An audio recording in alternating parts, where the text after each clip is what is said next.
Radio city podcast. Radio city पर कहानी पौराणिक भारत की। क्या आप जानते हैं कि कालिया नाग गरुण जी के डर से यमुना नदी में छुपे थे, लेकिन गरुण से भय क्यों था और यमुना नदी में वो कैसे सुरक्षित रहे? चलिए आज मैं आपको बताता हूँ। रेडियो सिटी पर मेरा नाम है अखिल और ये है कहानी पौराणिक भारत की, जहाँ मैं आपके लिए अलग अलग किस्से कहानियां अलग अलग पुराण और धार्मिक ग्रंथों से लेकर आता हूँ। आज की ये कहानी गर्ग संहिता में आप पढ़ पाएंगे, जहाँ पर राजा बहुलाक्ष नारद मुनि से पूछते हैं कि रमणक द्वीप में रहने वाले अन्य सर्पों को छोड़कर केवल कालिया नाग को ही गरुण से भय क्यों है, आप मुझे बताइए। तब नारद जी कहते हैं, रमणक द्वीप में नागों का विनाश करने वाले गरुण प्रतिदिन जाकर बहुत से नागों का संहार करते थे। इसीलिए एक दिन भय से व्याकुल वहां के सर्पों ने द्वीप में पहुंचे हुए गरुण से कहा, हे गरुण, आपको नमस्कार है। तुम साक्षात भगवान विष्णु के वाहन हो। इस प्रकार हम सर्पों को खाते रहोगे तो हमारा जीवन कैसे सुरक्षित रहेगा? इसीलिए प्रत्येक मास में एक बार अलग अलग घर से एक एक सर्प की बलि ले लिया करो। जिस पर गरुण कहते हैं, आप लोग एक एक घर से एक एक नाग की बलि प्रतिदिन दिया करो, अन्यथा सर्प के बिना दूसरे वस्तुओं की बलि से मेरा पेट कैसे भरेगा?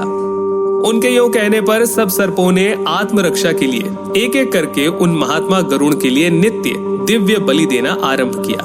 जब कालिया के घर से बलि मिलने का अवसर आया, तब उसने बलि में दी जाने वाली सारी वस्तुओं का भक्षण स्वयं ही कर लिया, जिससे गरुण बड़े क्रोधित हुए।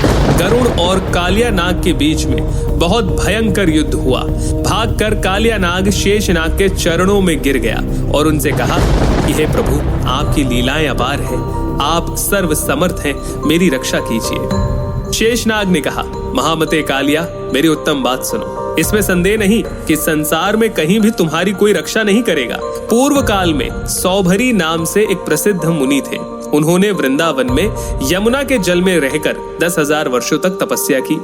उस जल में मीन राज का विहार देखकर उनके मन में भी घर बसाने की इच्छा हुई।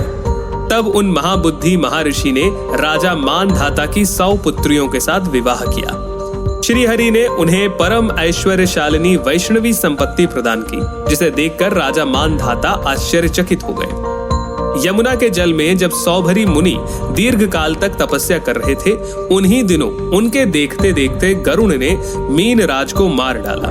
मीन राज का परिवार अत्यंत दुखी हुआ। उन्हें दुखी देखकर मुनि ने कुपित होकर गरुण को श्राप दिया। उन्होंने कहा, पक्षीराज, आज के दिन से लेकर भविष्य में यदि तुम इस कुंड के भीतर बलपूर्वक मछलियों को खाओगे तो मेरे शाप से उसी क्षण तुरंत तुम्हारे प्राणों का अंत हो जाएगा। उस दिन से मुनि के श्राप से भयभीत गरुण वहां कभी नहीं जाते। इसीलिए हे कालिया, तुम मेरे कहने से शीघ्र ही श्री हरि के वृंदावन में चले जाओ। वहां यमुना में निर्भय होकर अपना निवास करो। वहां तुम्हें गरुण से कभी भय नहीं मिलेगा। तो इस प्रकार से हमें पता लगता है कि कालिया नाग और गरुण के बीच में शत्रुता कैसी थी और वो यमुना नदी में सुरक्षित क्यों रह सके। अगर आपको ऐसी ही और कहानियां जानना है तो आप मुझे जरूर बताइए। ईमेल लिखिए podcast@myradiocity.com पर। फिलहाल के लिए इतना ही। सुनते रहिए रेडियो सिटी। रेडियो सिटी पर कहानी पौराणिक भारत की।